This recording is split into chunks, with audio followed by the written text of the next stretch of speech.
So I watched I Care a Lot, and apparently a lot of other people have too, because many are discussing it. And a lot of people have a lot of different takes.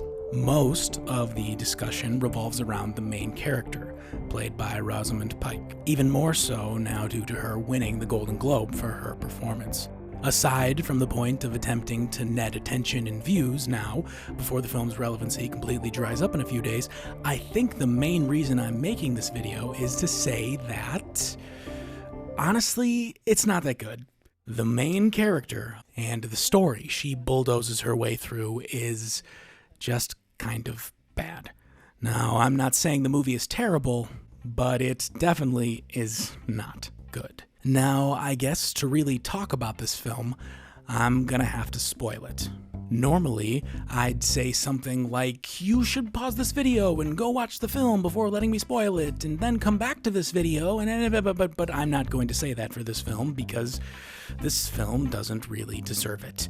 But then again, I suppose I just sort of did say that, so if you still feel like watching it for yourself, then go ahead. But trust me, it's not that great of a movie. I mean, the shots are good, and the acting is good, and the music is like fucking out of this world, holy shit, amazing, but all of this added up still doesn't equal a movie worth watching, and Christ, to think that my original point in saying all this was to save time by not bothering with a spoiler alert, but now we're just fuck it, spoiler alert. Okay, but anyways, the story to this thing.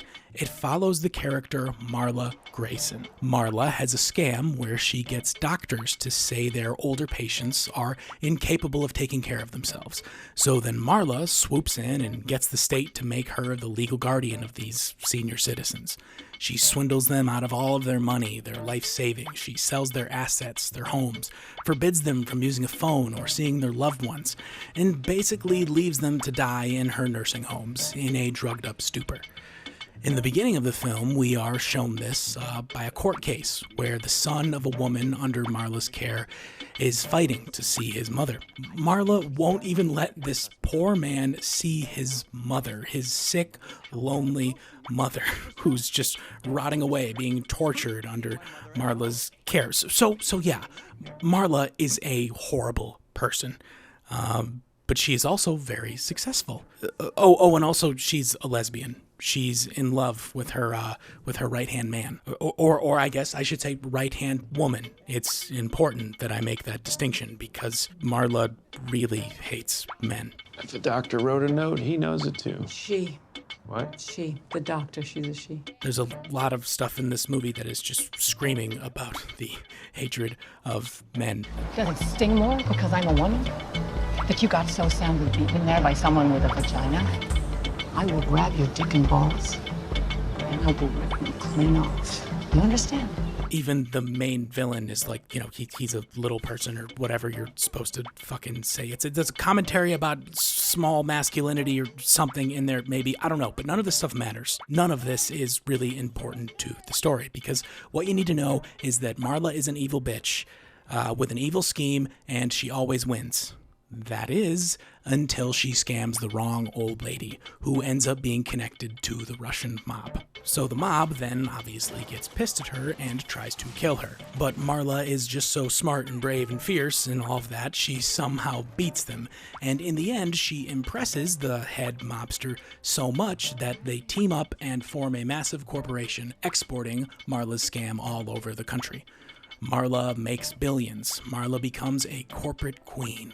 But once she's made it to the top, the son of the woman from the very beginning of the movie comes back and murders her. And everyone in the audience, upon seeing her death, said, thank fucking God this evil bitch is dead. She's terrible. She's awful. She's supposed to be like... Anyway, okay, there are plenty of problems with this film. The characters make incredibly stupid decisions, especially the mobsters. I mean, there are plot holes and just ridiculous, unbelievable scenes. But the stupid way the plot plays out isn't why this movie is bad. Mistakes like these don't really matter that much if the characters are well written. So what I'm saying here is that the characters in this film are not well written. The only thing that defines Marla Grayson is that she's evil. This is my main complaint with this film. It's fine for our main character to be evil, but Marla is only evil. There's nothing in the film to humanize her. There's no reason for the audience to root for her. I found myself actively wanting her to suffer while watching the film. The bag was over her face, and I'm like, yeah, suffocate, you fucking bitch. And then she goes into the car and she's drowning. I'm like, yeah, drown, you stupid bitch. I don't think that is a good thing, at least in this sort of movie. I mean, I don't think that's the point of this movie, but anyway, I'm not saying that films shouldn't be about bad people. I love antiheroes.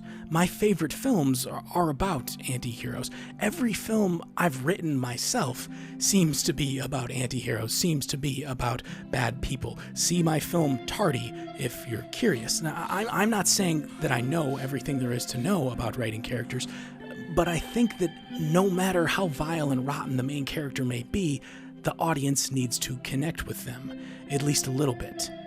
Even though Walter White becomes a greedy, power-hungry murderer, we still sort of root for him. Or even a character like Tony Montana in Scarface, who's basically just bad to his core. He's a cocky, annoying, murderous scumbag who wants to fuck his sister. He's a terrible person. But the film still manages to get the audience to give a shit. Or look at plenty of other roles by Al Pacino. There's Sonny, who's a bank robber, or Michael Corleone, who's the head of a crime empire. Just really, some of the best stories out there are about anti-heroes, and they all find a way to humanize the worst humans. Jackie Brown is a thieving con. Travis Bickle is a crazy creep who stalks women and wants to kill politicians. Tracy Flick is a controlling, conniving snake. Leon is an assassin. Dexter is a serial killer. Derek is a Nazi. Alex DeLarge is a rapist. Mark Zuckerberg is Mark Zuckerberg. My point is that for as awful as the actions of these characters are, the audience still ends up liking them. This is what writing an anti-hero is all about. I Care a Lot and its main character Marla completely fail at this. And I don't think this is due to the actress's performance at all. She did a great job playing the character that was written for her. I'm saying that the writing, the design of the character was bad to begin with. Let's look at one of the other evil anti-hero bitches Rosamund Pike has played. I loved the character in Gone Girl. Sure, she was evil, but there's enough depth to the film for us to understand why. Maybe the audience doesn't forgive her actions, but it can at least empathize with them. It can at least understand them. But here in I Care a Lot, there is none of this. Marla is not an anti-hero. She's just evil. Her character isn't like other anti-heroes where it shows that there is a spectrum to human morality, where people aren't just good and bad. It's not about the black and white, it's about the grays. And look at Marla's last name. Her last name is Grayson. Clearly, they intended this character to be an anti-hero, but they just kind of failed. There's nothing in this story that even remotely humanizes her. Yes, she loves someone, but this isn't enough. Her happening to be a lesbian is not enough for the audience to side with her. Maybe if the film were set 15 or 20 years ago and she faced some sort of homophobia or was in some sort of adverse situation for who she was, then maybe her just happening to be a lesbian would be enough to give her enough depth. It would at least partially explain her antagonistic feelings towards the rules of society. But this isn't the case in I Care a Lot. The fact that she loves someone seems more like an afterthought here. What truly defines the character of Marla is her pride, her lust for more, and most prominently, her apathy. As the title suggests, she doesn't care. But when the only thing that defines a character is that she doesn't care about people, then why should anyone care about her? Now, maybe this is the point of the film. I don't think it makes for a very entertaining movie, but who am I to judge? Maybe the point of the film was to comment something on society. That certainly is what people are taking away from it, at least. I have seen plenty of reactions to this film claiming it as a critique of late-stage capitalism. I don't really, see this. Like, sure, the character wants to be rich, and the film shows all sorts of little loopholes in the system that Marla exploits. But I don't think this automatically means the film is about capitalism. Honestly, I think it has much more to do with problems within the state rather than problems within the free market and, the private sector. Most of the cracks in the system this movie spotlights are ones caused by the courts, not by unregulated capitalism. You can't just claim that a movie is anti-capitalist because an evil character is motivated by money.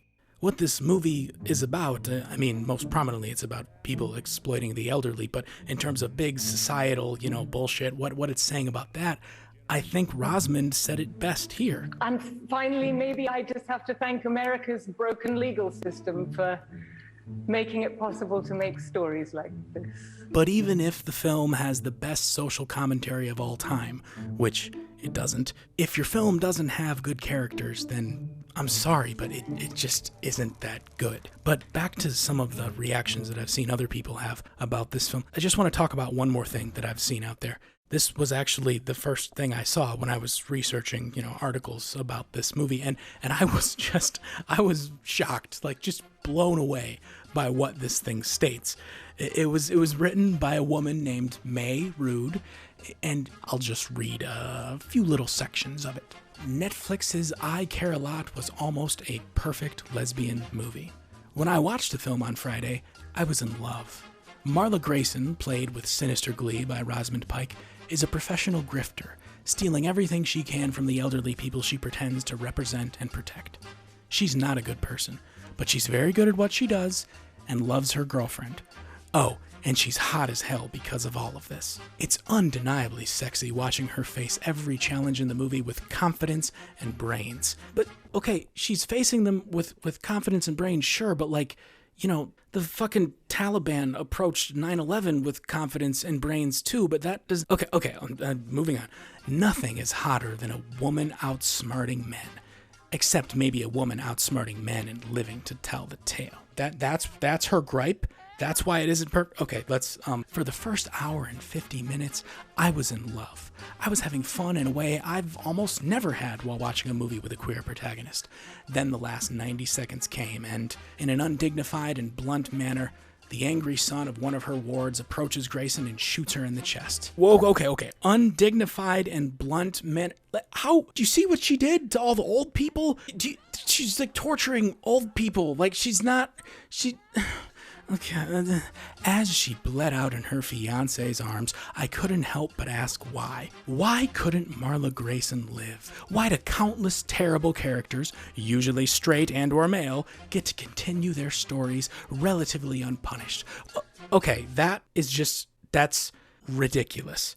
That is a ridiculous statement. And why does the Joker survive at the end of his movie and Marla Grayson doesn't? Are you kidding me? Hell, why does Gone Girl's Amy Dunn get her happily ever after while Grayson lies cold in her grave? Okay, I would hardly describe Amy Dunn's situation at the end of Gone Girls as a happily ever after. I think the point of it is that to the world, it looks like she's getting her happily ever after, but really, she's trapped in a house with Ben Affleck, and Ben Affleck is trapped in the house with her, and it's not a good ending. Marla Grayson could have been an all-time great lesbian sex symbol, but who wants to fantasize about a dead woman? Well, actually a lot of people do. I Care a Lot was on track to be one of my favorite lesbian movies ever until the final scene. Okay, I've already read enough of this. I'm not going to read the whole thing. Basically, she's just mad that it fell into the bury your gays trope at the very last second, which is a trope where gay characters are more disposable. Gay people are, killed more often than straight people, which this is not that, okay? This, if anything, the fact that she's gay has nothing to do with her character. This is not a lesbian movie. This is not a movie about a human. No sort of human relationship or emotional, there's none of that here. There's no character in this character. I think the lesbian thing could have been used to humanize Marla, but I just can't help but feel that in the way the story is now, it wasn't. But I do have some ideas for the story, some choices that I would have made differently if I were writing this movie. And please feel free to tell me your own ideas of how this story could have been better, or maybe defend the movie. Tell me why my hypothetical additions to the story are bad if you feel they're bad. We should have a discussion about this. Anyway, let's get to the what I would do to make this movie better. Because plenty of people will say something is bad, but very few will actually offer their own solution. So, I guess here's one way that I think the story could have been better. Now, since Marla being a lesbian is really the only way this movie tries to humanize her, let's lean into that. We don't really have to make up any new things about Marla. Let's just work with what the movie has given us. So let's double down on the lesbian stuff. Now, for one thing, in this new version of the movie I'm making up off the top of my head, we need to spend more time with Marla's partner. We can't just see them holding hands for a shot or two and then, see a steamy lesbian makeout section during a montage. Her partner needs to have a character too. But beyond this, their relationship, why not give it a struggle? Give them a conflict within their relationship, a conflict that reaches beyond them simply trying to beat the mobsters, to fight the bad guys. What if they, as a couple, what if they were trying to adopt a child? There's something that could give a little humanity to Marla. Maybe she wants to be a parent, but there's a lot of red tape when it comes to adopting a child. There's a lot of bureaucracy and paperwork and courtrooms and, the sort of stuff that Marla usually has under her thumb. But what if one of the family members of Marla's victims works at the adoption office? And of course, this family member does everything he or she can to block Marla from being able to adopt. The court normally allows Marla to be the legal guardian of countless people that she couldn't care less about. But when Marla tries to be a parent, to be the guardian of a person she could actually care for, she is denied. Including something like this in the story would force Marla to actually take a look at her own actions, because now all of her scheming is actually hurting her. But not because she's battling with someone more evil than her, but because the very system she exploits is now being used against her. Instead of just taser gun shootouts with comically stupid mobsters, what if Marla's schemes came back to bite her in a real human way? But that's not the version of the movie we got or we're ever going to get. The only version that exists is the one that exists now, and it's never going to change. It's bad character, bad movie. But again, though, the music in it, oh God, the music is really good. Like it's like surprisingly fucking great.